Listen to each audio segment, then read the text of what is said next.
the Cavalcade of America.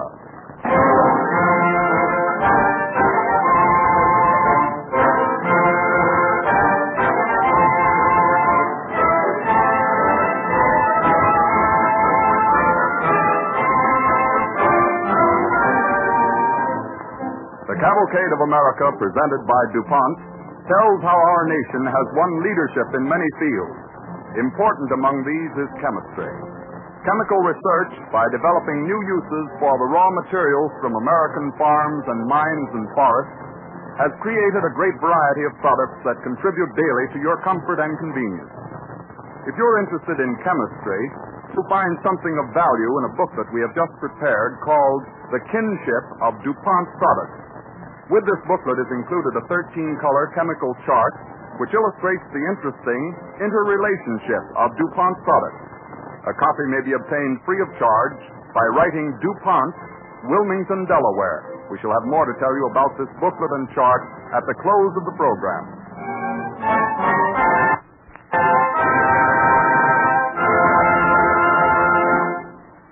The name Mark Twain is used on this program by special permission of the trustees of the Samuel L. Clemens Estate, the Mark Twain Company, and Harper Brothers Publishers, extended through Charles T. Lark, attorney for the estate.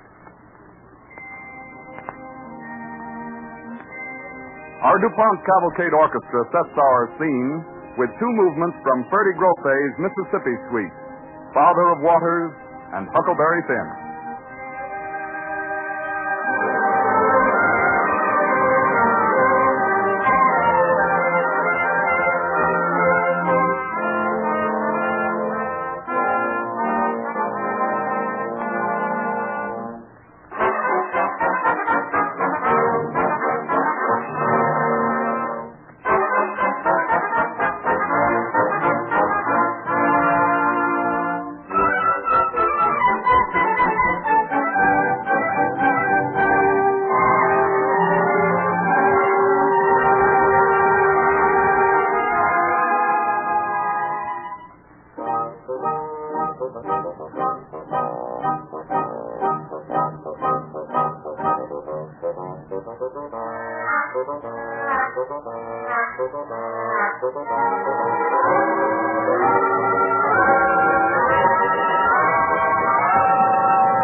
Literature is an important index of a country's progress. whether the work of its authors be critical or inspirational, their writings must furnish a guide to each succeeding generation on the customs, traditions, and ambitions of the race. It is 1845, near the small, sleepy village of Hannibal, Missouri. In that typical American village lives Sam Clemens, later to be called Mark Twain. As a small boy, he had his best time swimming in the Mississippi. Now, leaving his playmates behind, he swims far out toward the middle of the great river.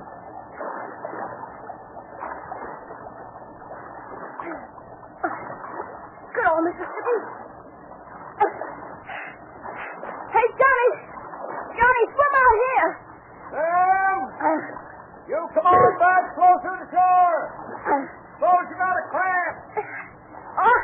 I'm all right. Look at those lumber barges coming. Bet I can swim up to one. You be careful, Sam Clemens! Ship ahoy! Ship ahoy there! Who's that ship ahoying me?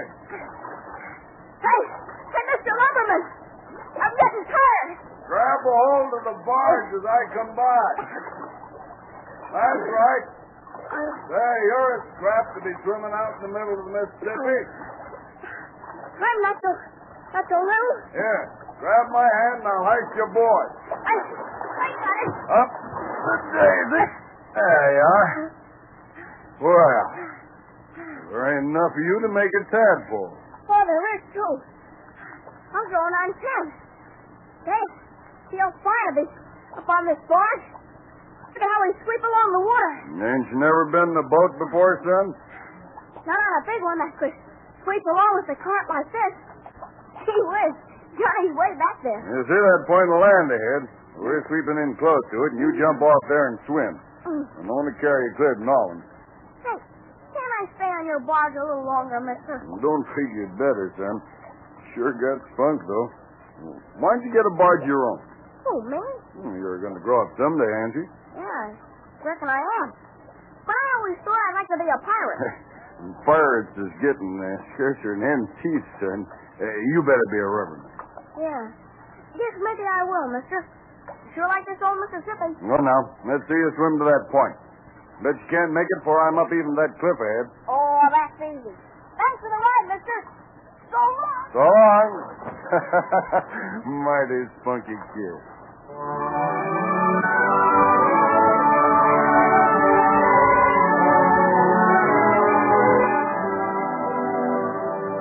Small Sam Clemens lived a typical American boy's life in a typical American small town. He wrote Tom Sawyer and Huckleberry Finn, which came to represent for millions of his countrymen their own memories of youth. He was in his middle 20s when he began fulfilling childhood ambitions. In 1856, in the pilot house of the Mississippi River steamboat. Sam, you've been a good apprentice pilot now for 2 years. Are you certain you know this part of the river? Captain Bixby, I know it like the back of my hand. Oh, then I'm going to let you take the ship across alone from this shore to the other one. Will you recommend me for my pilot's license afterwards? Well, we'll see. Aces. Yes, Captain. Yes, Captain. You stay here in the pilot house with Mr. Clemens in case he wants to send me any messages on the trip. Yes, Captain. Afraid you don't trust me, Captain. We'll see. I'll be on the lower deck aft with a... Aces, do you think I'll look fine in the pilot's cap? You gonna be a real for sure pilot, Mr. Clemens? Just as soon as it takes me to get from here to that other bank. And now stand back, Aces. I got to give the sailing signal.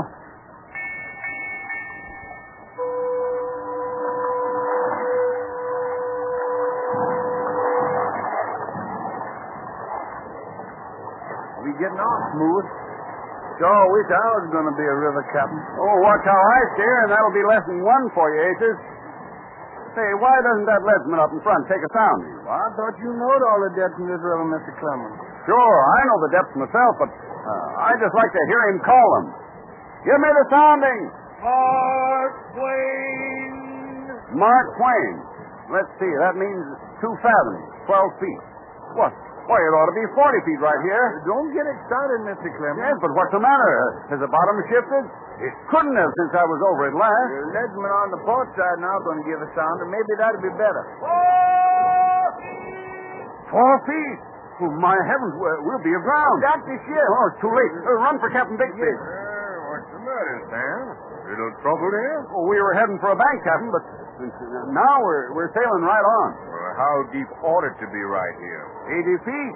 But the leadsman said 4 feet. Well, I told the leadman to call the wrong depth. You see, Sam, you lose your head. Till you learn how to keep it, you can't be a river pilot. Oh, I feel mighty silly. You ought to. Well, anyway, I'm not discouraged, Captain.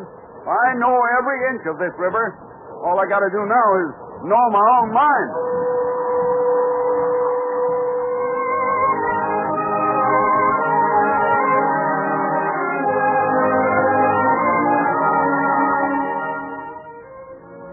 Sam Clemens won his license and became a skillful river pilot, but he was forced to leave the Mississippi when the Civil War ended its steamer traffic.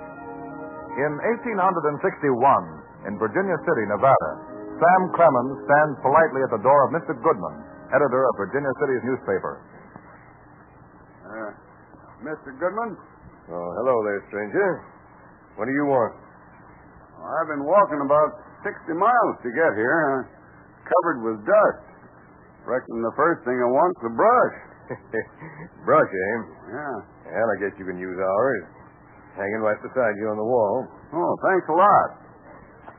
There's enough dirt on me to choke a horse. Look at it, would you? Anything else we can supply you with? Well, I'm trying to think. Maybe about 2-pound sirloin steaks and mashed potatoes and about half an apple pie. Say, you've got enough brass to go far in the world, stranger. Afraid we can't go on acting like a hotel. Just a newspaper. Sure, I know it. I'm sure I'm going to like working for it. Working for it? What makes you think you're going to work here? Why, you want a columnist, don't you? And a good reporter. I especially want to write stuff that can give people a good laugh. Most of them need one. You don't say. I've even picked out my name. Mark Twain. That's river language. It's what the leadsman calls out for a 2-fathom sounding. I had an experience as a river pilot once that certainly impressed the term Mark Twain on my memory. But I'd like to hear more about your career, Mr. Twain. But the truth is, I've got a newspaper to put out. And the lily-livered coyote who was supposed to show up here hasn't come. Well, aren't you going to hire me? Why in the name of Pete should I? But you wrote me a letter asking me to come here. I had to walk all the way. I'm done in. You wrote me... Say, what's your real name? Sam Clemens. Well, that's different, Mr. Clemens. Shake hands. Oh, say, you gave me a scare. I reckon I forgot to tell you my real name when I came in. I'm sort of absent-minded. Why, everybody in Virginia City is splitting their sides laughing over the stories you sent in. Wait till I get some sharp pencils for you. Now, what do you like to write on best? A sirloin steak. That's Toppy Boy. Over at the 2-Star Hash House, get a steak the size of a steer.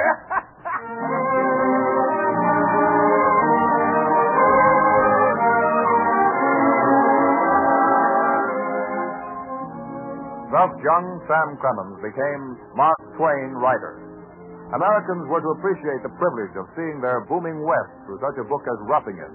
They heaped their ready praise on this new and original writer. But young Mark Twain was to face a more critical and alien audience. In 1873, backstage in a London lecture hall... Mr. Dolby, you're a good manager. We have a big audience, but I can't talk tonight. But what are you afraid of, Mr. Twain? You've given hundreds of talks in the United States. I've seen your press notices. Well, I was talking to a lot of roughnecks like myself who knew my language. But picture the impudence of trying to make an English audience understand an American joke. Mr. Twain, you can't disappoint this audience. They've all come to hear more jokes, like the one about Cotton Umbrella. The what? Well, don't you remember what you said a fortnight ago to an Englishman who laughed at your American habit of carrying a cotton umbrella? Well, what did I say? Well, you said Americans carried cotton umbrellas because they were the only kind an Englishman wouldn't steal. Good heavens. Well, then I've insulted people. No, Mr. Twain. London loves that story. Begging your pardon, Mr. Delby, sir, but ain't it time to turn up the lights? The audience is restless. Tompkins, for the love of heaven, tell Mr. Twain that people read his books in England. Why, Mr. Twain, the Olympus Cycle and Reading Club, what I belong to, is taking up your work special. Do you read them? Well, I'm in the middle of Innocents Abroad. So many of those things you sign, I often thought myself. Makes me laugh. You see, Mr. Twain, you're universal. And if you want to go on stage for the sake of your country, if nothing else. My country? Well, what's my country got to do with this? Because here in England, we can match your polite intellectual artists every way. But there are three personalities that Englishmen today can't hear enough about. Abraham Lincoln, Artemus Ward, and yourself. Let me go on and announce it. No. I'll go on stage myself right now, while I'm able. Good heavens, Mr. Delby, he's walking right out without no introduction. Let me get to him live. Ladies and gentlemen, Mr. Twain had fully expected to be here this evening. And to tell the truth, he is here. And will now give his lecture entitled, Our Fellow Savages of the Sandwich Isles.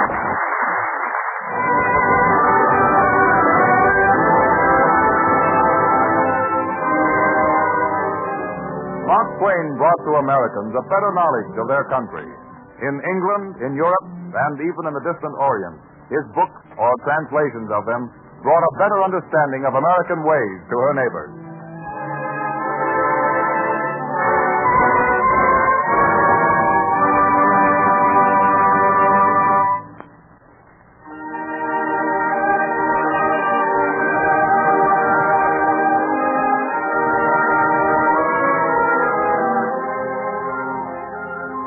The Cavalcade of America, presented by DuPont, moves on. In 1842, in Concord, Massachusetts, young Louisa May Alcott plays with the village children in Ralph Waldo Emerson's barn. Thus, Roderick, are you punished for your terrible wickedness? Oh, relax, Bill. I'll just run you with my sword. I know, Louisa May. I got the giggles. Oh, well, so Louisa can finish her scene. It's marvelous. Go on, Louisa. But what awful fate has made me slay my own brother? Better if we had both fallen off this cliff and into the sea below it. Don't pace up and down so close to the edge of the hayloft, Louisa. Yes. Oh, dark and roaring waves. Perhaps I should leap from this cliff. Don't jump that high, Louisa. Oh, Louisa! Right on her head. Oh, Louisa. What did you yell for? I'm all right. Aren't you hurt a bit? Well, a little. That was an awful high cliff. Children, did I hear a scream out here? Mr. Emerson, Louisa was acting one of her plays and she fell on her head. Oh, Ellery, you and Margaret should be running home. I heard your mother calling you for supper. I'll take care of Louisa. Thanks, Uncle Ralph. Bye, Louisa. Hope you feel better. Poor child. How does it feel now? Better. Could I use one of your handkerchiefs, please? There you are. Come on out here, where we can sit down under the apple tree. I came out specially to ask about your mother. Oh, she's all right. She's lonesome sometimes because she misses Papa. All of us do. Will he come back from London soon, do you think, Mr. Emerson? Well, either he'll come back or else he'll found his new school successfully over there and will send for you to come to London. Would you like that? Oh, I'd love to see other countries. But I don't think I ever will. We're too poor. Don't feel that, child. Yes, but we are, though. I heard two ladies talking after church one day. And one said, Bronson Alcott's just a dreamer. He can't even take care of his wife and those 4 little girls. Concord is a very gossipy town, Louisa. Most towns are. But it might be true. Maybe that's why Mommy works so terribly hard and still. Sometimes we don't have enough to eat. That's what I wanted to know. Let me know when that happens, will you, Louisa? Will you promise? Yes, sir. I worry about my Mommy. I know she works till it isn't good for her. Help her all you can, Louisa. I mean to. Now, how is your bump, child? Why, it's all gone. At least I've forgotten it. You're learning to be brave, Louisa. Always forget your own hurts in the ills of others. Well, I must go in, Carl, because Mrs. Emerson has supper ready. But please take your mother this book to read. Oh, thank you, sir. Has it pictures? I think so. Good night, Louisa. And don't forget to run home before dark. I won't.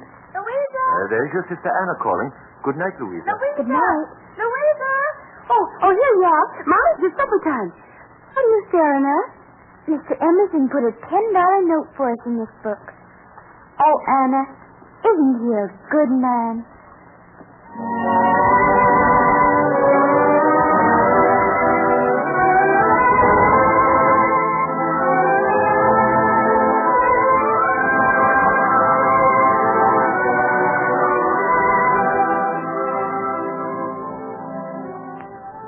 As young Louisa May grew up, she found inspiration in such neighbors as the Emersons and the Hawthornes.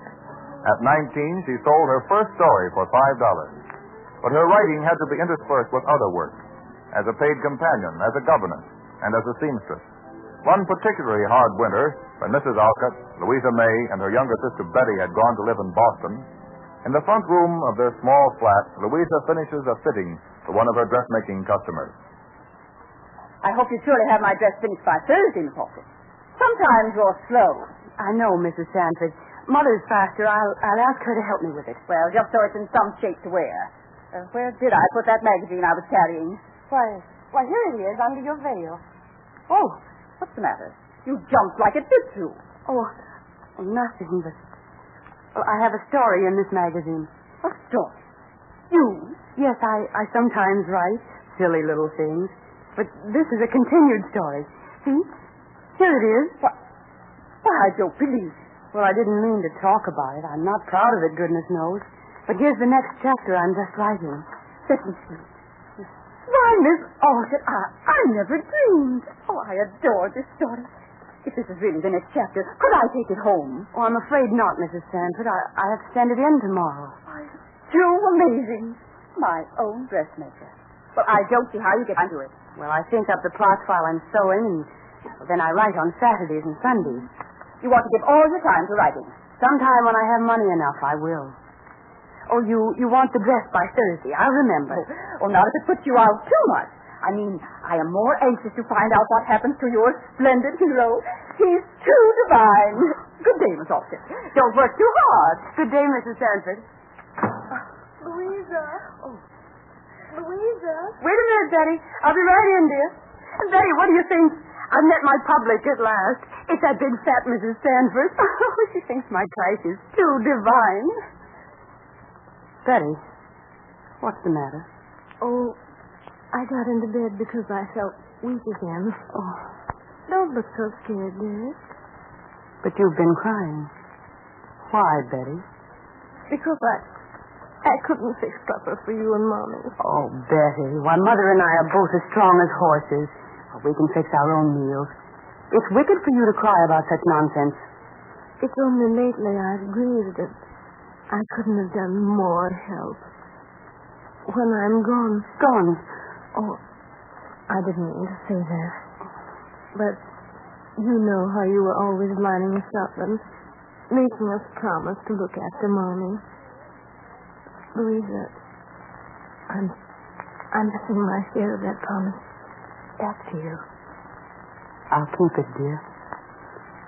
Whatever happens, you're not to worry.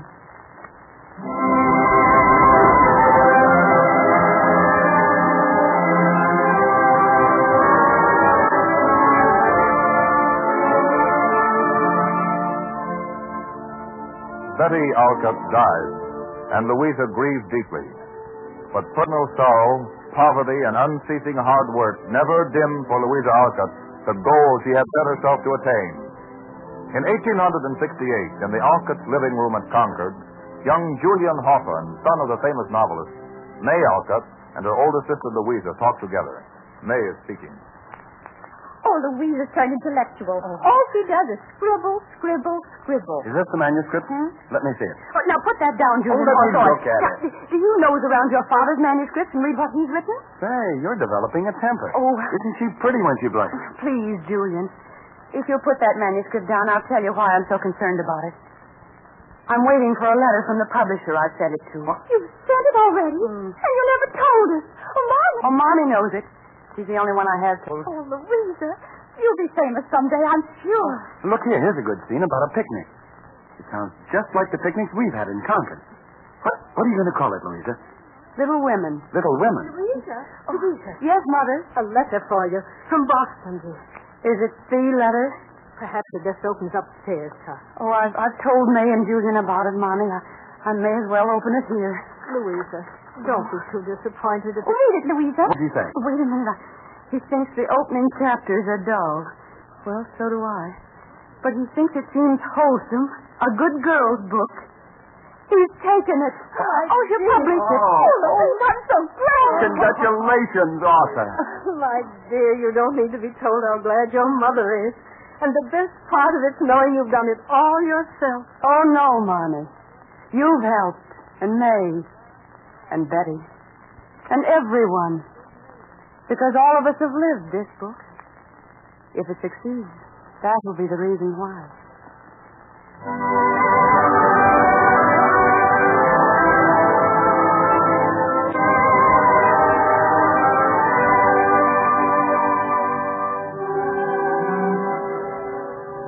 Louisa Alcott was a valiant spirit who endured until she had won her goal. The success of Little Women gave to her family the comfort she had long desired for them. But to other Americans, it gave much more. The same sense of remembered experience they had found in Mark Twain.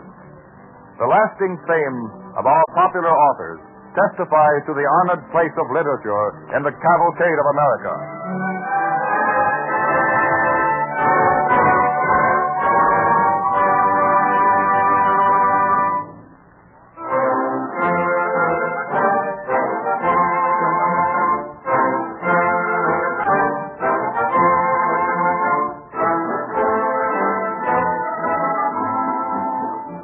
This has often been called an age of chemistry. Man is no longer satisfied with things as they are found in nature. So chemists take nature's raw materials and change them into forms better suited to human needs. In exploring nature's secrets, chemists have discovered certain raw materials that rival Aladdin's lamp in the wonders they contain. Would you ever suspect that my lady's lovely evening gown might be first cousin to the safety glass in your car? Or that the colorful lacquer you used on that old chair has anything in common with the photographic film which brings to the screen your favorite movie star. Although they seem unrelated, the products just mentioned are really sisters under the skin. How these and other chemical products are related to each other is told in a booklet we have just printed. It is called The Kinship of DuPont Products and includes a chemical chart in 13 colors. We shall be glad to send a free copy to those of our listeners who believe it will be of value in their works or studies. This booklet and chart illustrate in a striking way the meaning of the phrase which guides DuPont chemists: better things for better living through chemistry. To avoid disappointing anyone, we wish to make clear that the booklet and chart entitled The Kinship of DuPont Products are not popular treatises on the romance of chemistry. They contain more or less technical information which will be of interest primarily to those who have studied chemistry or who use chemicals in their business. If you believe this booklet and chart will prove of interest to you, just write to DuPont, Wilmington, Delaware. A copy will be sent you absolutely free of charge. Simply address DuPont, D-U-P-O-N-T, Wilmington, Delaware.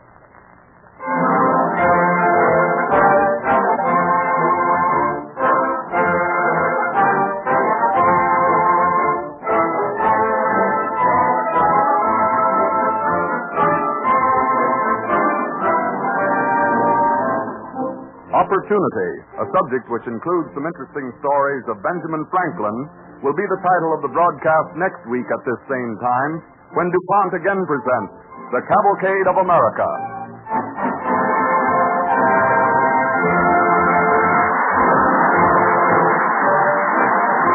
This is the Columbia Broadcasting System.